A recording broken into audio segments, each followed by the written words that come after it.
round two? I don't know. Jeremy. Hey guys.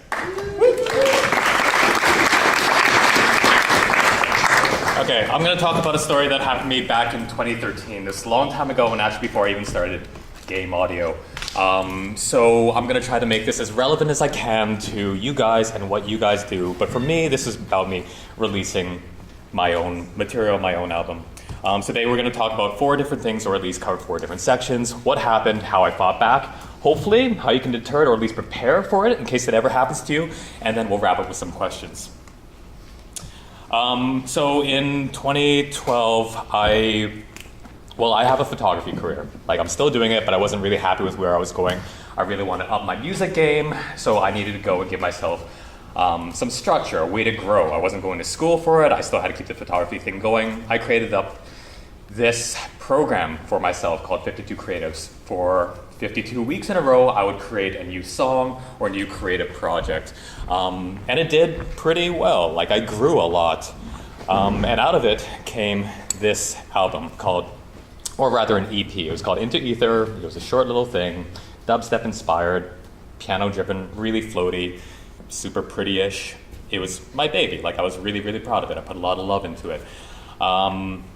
And it went well. Like, it was pretty well received. It didn't get that much attention, but with the crowd that it did see attention from, it was well liked.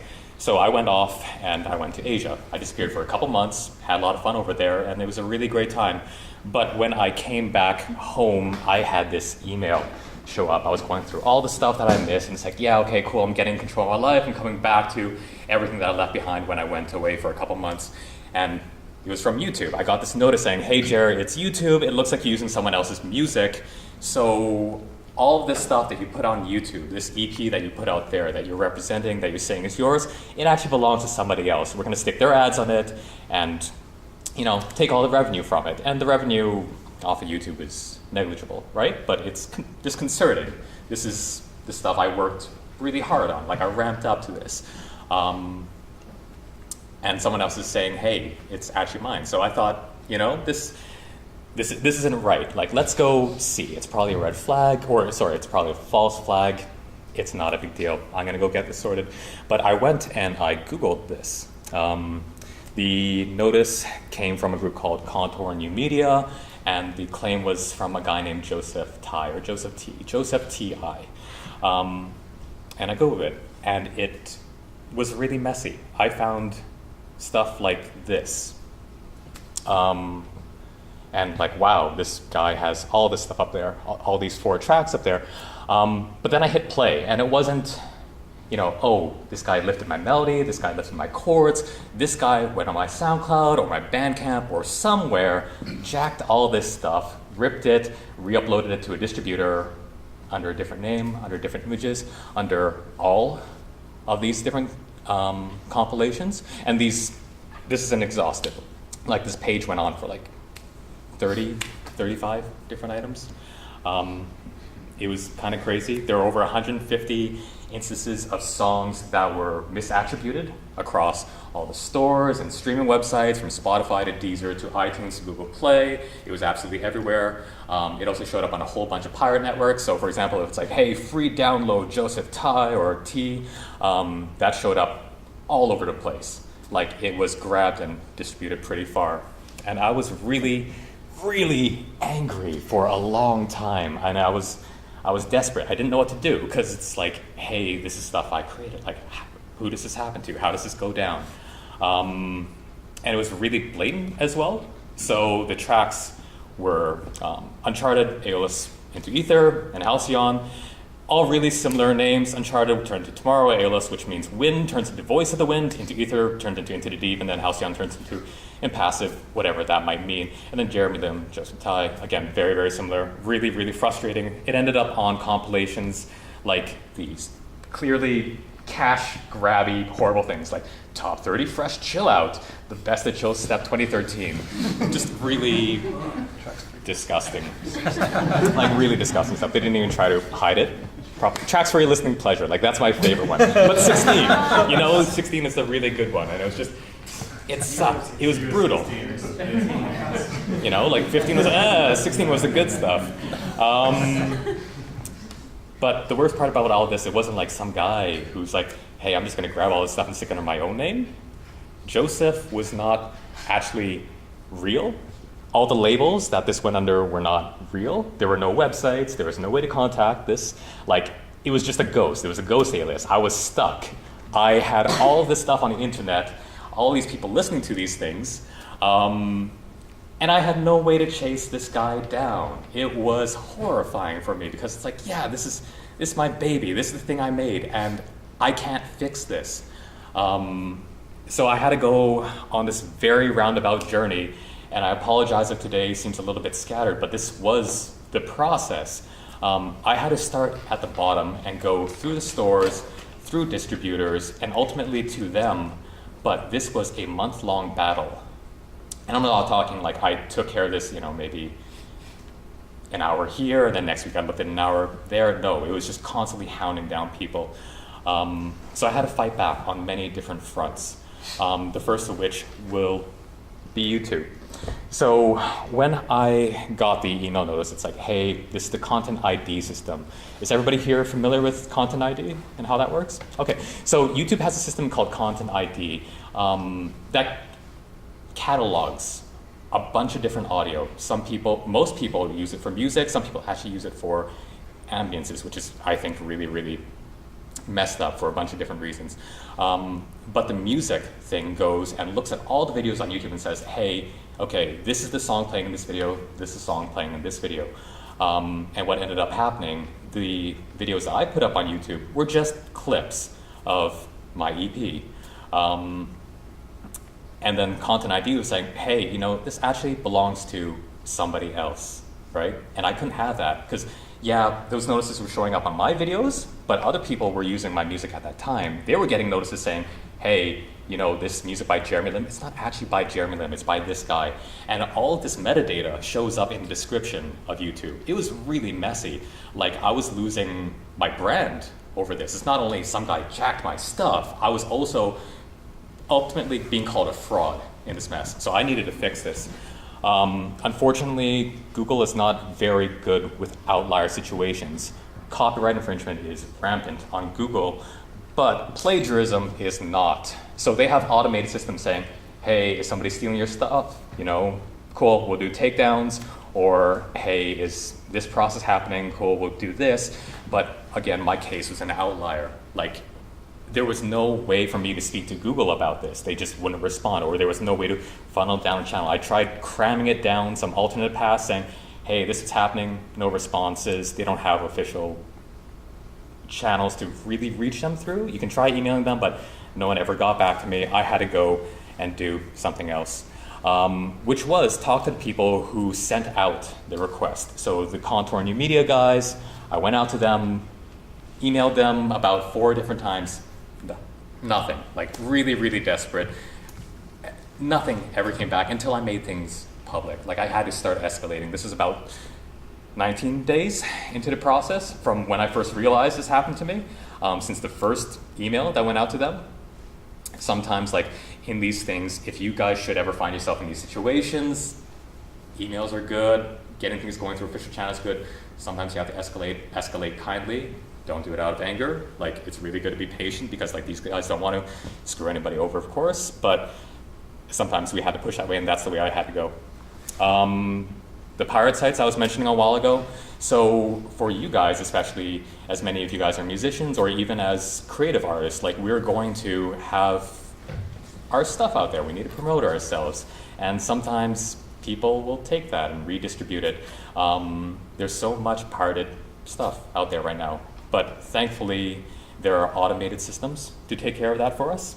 So for me, because there are so many pirated instances of the stuff that happened to me, I couldn't take care of it all myself. And also these piracy sites, they don't exactly acknowledge takedowns. Not really. I tried, it didn't get me anywhere. So I had to go and outsource this. I used a company called TopoTrack to remove copies of the material all across the internet, and they actually did pretty well. I think they ended up removing somewhere around like 200 instances of everything. It was a bit of an unusual situation for them because it's normally, hey, my name's Jeremy and someone's distributing my stuff over here, where I had to explain to them, hey, someone took my stuff, renamed it, and they're putting it over here. They had to go check their lawyers, get everything settled. But ultimately, they were able to help me out, and I'm really, really grateful for them. If you guys ever have your own personal music stolen, you can do this. And it's super, super easy. And it's automated. You just put in the metadata. They will go, scour the internet, and take everything down. It's really cheap as well. I think it's less than $10 for 2 months of coverage per song or something like that. They're really, really great. Next mess. So iTunes, Spotify, that sort of thing. When people hear about the DMCA, it gets a lot of heat on the internet. It really shouldn't. It's a legal tool to help us control copyright, control, what's actually ours. Hopefully, like there have been many false claims out there, and that is a shame. But for me, at least, like this is one of my saving graces. It gave me this framework to go and submit to a wide number of stores. I'm talking maybe 20, 25 different outlets and say, hey, this is what's happened to me, can you guys please take this down? And even though it's a US standard, it was acknowledged pretty much everywhere for those who paid attention to it at all. That said, it got their attention, but again, because it's a very unusual situation, I kind of had to go and talk to them and say like, hey, this is what it is. I had to prove that this work was mine. I had to show them a bunch of project files. I had to say like, okay, here's when I uploaded to this website. You see the date, it's on YouTube. They're not going to fudge around with this. This is real. And there was a lot of back and forth. I sent down takedowns everywhere. And again, like I was saying, many people didn't respond. Many people, they just brushed it off until this story ended up on Reddit, at which point everybody responded, which is really, really quite a shame. But iTunes and these two websites, these are just a streamer, not as big as Spotify, but they're still pretty classy. They did a lot of work to try to help me out and get everything going for me. But iTunes in particular was really, really good. And if this ever happens to you, you guys should go to them. Instead of chasing down everybody, like I tried doing, go to these guys. They're very fast, responsive, and they have actually seen this a whole bunch, which I came to realize. So they gave me a bunch of information on, who was trying to distribute this, and how much was sold. And then they gave me the names of the distributors. So when I said who was selling this, I mean the distributors, not the final people. But the distributors were the ones who ultimately led me back. So these guys, distributors in the music world, and I'm sorry, I'm listening to myself and this is actually going all over the place, but the distributors are the people who get you into stores. So you can't just go and put stuff into iTunes. It'd be really nice, but there would be no quality control. So you need to go and put it out to distributors like Louder. For example, in my case, I used a company called AWOL. And then I dealt with 3 different ones in my situation over here. Thankfully, with all the experience and hounding of stores I had this really great template that got me in touch with these guys super, super fast.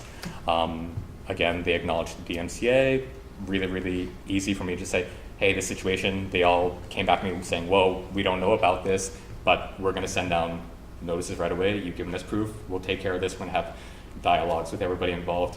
And again, like anything that wasn't taken down. Like these guys sent down notices to the stores saying, hey, actually we want to remove this from the stores, can you please do it? So it didn't go through a copyright claim, it just went through a please let's take down stuff method. And then stores that may not be paying attention to their copyright channels at least saw this, everything started to dwindle a little bit. They also paid me out a bunch of the misaligned royalties, not all of them, but I started seeing more and more. One distributor in particular, named Proton Radio, was really, really good because they ultimately got me in touch with the person who was getting all the money for all of this. Unfortunately, I didn't sue because this person is over in Ukraine, and Ukraine is very, very far away, both in terms of like physical distance, but also cultural distance, and also views on copyright. I imagine I can't really pursue, or I couldn't pursue this because it wasn't financially responsible. Like, if I could have gotten any payout, it probably wouldn't have been worth all the hassle of trying to seek legislation, or not legislation, but like seek remuneration across borders. It was just really, really messy. But I ultimately got him. All the stuff started disappearing off of stores, disappearing from pirated sites. I wrote a very strongly worded letter. But that is kind of how it went down. Reddit caught wind of all this stuff, and that really, really hurt my server. It blew up my bandwidth costs for a little bit. Ended up on TV and radio as well, which is really cool. There was some international blog exposure as well. Unfortunately, today people still write me about this whole thing, maybe, 2 to 3 times a month, saying, hey, this happened to me, do you have any advice? Hey, can you point me to whatever? Hey, can you, who did you use a distributor? I want to get the stuff out there. All sorts of different things. It's actually really heartbreaking because there's a lot of fear and there's also a lot of just heartache over similar experiences. And then I found some work through the ordeal. Like, this brought a whole bunch of attention towards my own work, and I built a lot of really great connections. The community was very, very supportive to me throughout all of this. And then the craziest thing happened in 2015. It happened again. So the same material with the same names. I don't know if it's the same people because the distributors I dealt with this time weren't as responsive, but it went out to all the same stores under the same containers, right? It was just crazy, like absolutely nuts. But it was super easy to take care of it because I'd been through this. I needed processes. And I'll go through those in just 1 second on how to fight back. So if you guys ever end up in this situation, the biggest thing, and like I think there's actually a really, really key component to my situation, was showing kindness, not necessarily to the people who go and steal your stuff, but you're gonna be angry. Like, I was so mad, and I was really, really scared, and I didn't know what to do. And my peers didn't know what to do either, right? But there are like yelling at iTunes and saying, this crap happened, this is your fault, you should have checks in place. It's not their fault, it's not the distributor's fault, it's not YouTube's fault. They're just doing what they are meant to do. Approaching everybody with kindness actually opened up a whole lot of closer relationships. They were a whole lot more willing to help me. Going into this process, it's really important that you keep your head level and you win support a whole lot easier. Right now, it's really, really important that you archive your work. Not only in terms of like backups at home of your project files, that is absolutely critical, but if you guys are gonna put stuff out there, or if it's available and easily grabbable, it's important that it goes somewhere where it's dateable. I'm not a lawyer, I can't say if it's gonna hold up in court, but at least in the process of me reaching out and saying, hey, I put this stuff down first. This was released 3 months later. Can you guys please help me out? It was big in me establishing precedent, essentially. And if this does happen to you, keep records of everything. So don't just say, hey, this guy showed up, can you please take this all down? Everybody required URLs, photos of everything, names, dates, reference tracks of everything I found. It's really, really important that you guys keep copious notes of all of this. Excel is your best friend in this one. And should you ever need to revisit it, or if you should choose to seek, not legislation, I'm sorry, I keep going back to that. If you guys seek legal recourse, it's important that you have this, because like as soon as you start doing takedowns, all this stuff's gonna disappear. No one's gonna have records of it anymore. Gotta keep together. In terms of like actually moving ahead as fast as possible, iTunes is the way. They were, again, the most helpful out of all of this. I sent down takedowns to everybody. iTunes was really the only one who stepped up in a big way and got me to that next step, which was the distributors. So ask them for takedowns, the royalty report, so you know how much is actually sold. Ask them for the names of the distributors. And then you can move on to the next step, which is the distributors themselves. Ask them to give you the money that was earned. They will be more than happy to do it. They really don't want to get sued. Ask them to take down all the releases, because there are going to be storefronts that are not going to be responsive, and then to identify the offending parties. Not everyone's going to do this. Some people get really, really nervous about this. Thankfully, I found a partnership that was really good and really willing to help, and I'm super, super grateful for Proton again. And then if you end up on pirated sites, ToppleTrack, again, is a really, really great way to do it. There are actually a whole bunch of different ones, but these guys were the ones who helped me out, and they treated me really well, so I have to recommend them. And finally, if there's a content ID claim, you should contest it, but you also need to go directly to the people who are claiming it, because if you contest and say, hey, this is my music, but it's under my name, Google may not actually appreciate that very much. You may say, like, no, this is somebody else. It's in here. This isn't right. So you do need to go from both ends, from Google-facing side to the claimant side. The other thing you guys can do is you can register your own music in Content ID. So if you guys ever get your stuff stolen, placed on YouTube in, let's say, a trailer, especially as we're all game composers here, if your work ends up in something that it shouldn't be, you'll get a notification saying, hey, someone's actually using your music. And those are the tactics in terms of how to fight back, in terms of how to prevent this. The really, really sad part about this is that I don't know, because it happened again. Like, I thought I did all the right steps. I thought I scared them away. I had all this press coverage. I wrote the letter. Like, they knew that everyone found out, but it didn't stop them. Like, it came back. And that's a really, really scary thing. Like, I wish I could be more positive and say, like, hey, you can stop this from happening, you can stop theft from happening, but you can't. Like, copyright is a legal tool, so we can go seek reimbursement, or, it's our way of saying, hey, we control it within these confines, but it's not going to stop somebody from going and taking your stuff and renaming it. It happens all the time in all creative fields. It happens a lot in illustration, it happens a lot in photography. It's all over the place, and unfortunately, it's not a deterrent. But when I went and released this stuff, I only released it out on Bandcamp. And what I wish I had done, and maybe it would have scared them away, is I wish I distributed it far and wide. I wasn't on iTunes, I wasn't on Spotify, I wasn't getting big exposure. If I had maybe presented myself better, maybe people would have looked and said, oh, this is actually out here, this is everywhere. Yeah, let's not touch it, let's go steal something else. Unfortunately, they're still going to steal something else, but at least I'm a more dangerous target to approach. For you guys, though, like, you need to go put your work out there to promote yourselves. Like, that's really, really important, and I don't think you shouldn't do it. Like, I don't think we should be scared of putting our work out there. We absolutely need to. But if it's not fully released, maybe put out snippets, or maybe put in context of a sound effects mix, like a gameplay mix. Therefore, it's kind of unusable in other contexts. That way people can't take it and stick it in their trailers or resell it as their own work, because it is within something else, and it's not good for their purposes of promoting themselves or of selling it elsewhere. And then finally, register for Content ID. So a while ago I was saying you can register for it. There's a company called AdRev, which is the group I joined up with. They're not the only ones, but again, they treated me really, really well. In the latest situation in 2015, when my stuff got stolen again, they're like, hey, Jer, so yeah, we know you got the notices, but we also noticed on our end that you got them.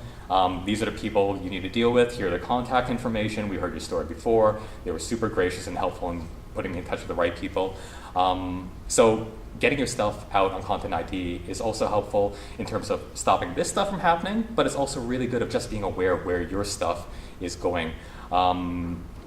If it's not being properly attributed, or if a fan video goes up, you can sort of see that, and you can decide how you want to approach it each and every time. You can say, hey, I want to claim ad revenue on this, or hey, I want to leave it alone, I want to whitelist this video. You at least have an idea of how your stuff is being used in broader content. And yeah, that was very, very roundabout, and I do apologize for that. But I might have missed some holes. I know I spoke a lot. Are there any questions? Is there anything you guys want to hit me with? We'll go over here and then back over there. Oh, you mentioned that you have your own distributor, AWOL. Yep. Was AWOL able to provide any help or any service in tracking down other distributors, or? So I wasn't with them at the time. So when I released this stuff, it was only out on Bandcamp. To be perfectly honest, I was kind of nervous about it. I wanted to test the waters first and see how it is before I went to broad distribution, so I could correct images or branding or whatever it might be before I put it out there. So I wasn't with them at the time. The second time this happened, to be honest, no, not very helpful. AdRev was much better about everything than AWOL was. Even though AWOL is a Content ID provider as well. Maybe other ones would be better. I know Sebastian Wolf and Louder are really good about this stuff, so I think they'd be great. But not so much, unfortunately. Please. I just wanted to verify that you actually registered your EP with the Copyright Office and then subsequently BMI or ASCAP. Okay. I'm Canadian. So I am registered with SOCAN, and SOCAN was not able to help me at all. They're like, we don't know what to do with this. You need to go figure this out on your own, which was a shame. But it is true. Like, they are just collecting performance rights stuff. So unfortunately, they weren't able to help me. And no, I haven't registered up in Canada. So the technical thing, and I may be mistaken, but I hold this to my photography career as well. As soon as we create something and we fix it to a medium of digital or physical types, it's there. It's not registered in the office, but it is a good thing. I understand in the US, I actually had a whole bunch of lawyers come to me and say, like, hey, you could get these damages if you do have these things registered. Yes. I do think it's a very good idea. I'm not saying don't do it. You should absolutely do it if you do have the means. I didn't do it at the point in time.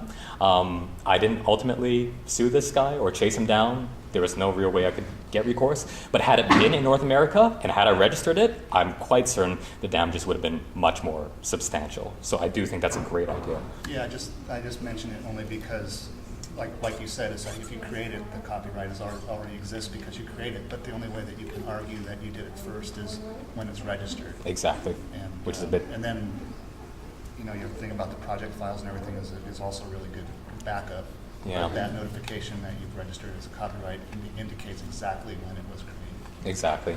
And yeah, I know that like BMI ASCAP wouldn't help, but then it's in a public database that you created at this time and that you own the publishing of it. That is actually really, really true. So I didn't have to go to those lengths because I didn't end up in the legal system, but I'm sure that registration would have actually at least shown up and say, like, hey, so-and-so registered at this point in time, here are the corresponding songs. So that is a really good point. I just want to make sure everybody knew that because a lot of people don't do that copyright or get involved with BMI or ASCAP or subsequent, in other countries, whatever. Yeah. Their similar thing is, and it's super important to do that because that's the only way that you can prove that your music is yours. Yes. Yeah. Thank you. Anybody else? What's up? Have you had this happen with your photography, just out of curiosity? Something similar? Okay, so I've had my photography stolen and used, or let's not say stolen. I had my photography used in a whole bunch of contexts. So it might have appeared in magazines or might have appeared in blogs. Small cases, just send an invoice and everything gets settled. Sometimes you have to fight and ask for takedowns instead. And it normally works out, but I never had somebody take it and say, hey, here's my portfolio, I'm using it to promote myself. It does happen though. It totally happens. It happens a lot in wedding photography, but it also happens in video game music and film music. Like, there are a bunch of people out there with portfolios that don't actually belong to them, and it's really, really scary. Unfortunately, YouTube is kind of the only content tracking system I know of on a broad scale that will actively do this. Like, we can't do Content ID for SoundCloud, even though they have their own tagging system. We don't exactly have access to that database yet, so we can't say, oh, here are all of the things that are actually this song that have showed up on SoundCloud. That's not there at this point in time. Maybe in the future, and maybe we will be able to see who's using what more in the future, but right now, it's just YouTube. This sort of thing that shows up on YouTube. On photography side and other things, there are systems in place that can scan for written content and photography content, saying, hey, here's this copy of this image, here it is all over the place on the internet. But again, for audio, it's not quite there yet, unfortunately. Cool. Any more? Awesome. Thank you, guys.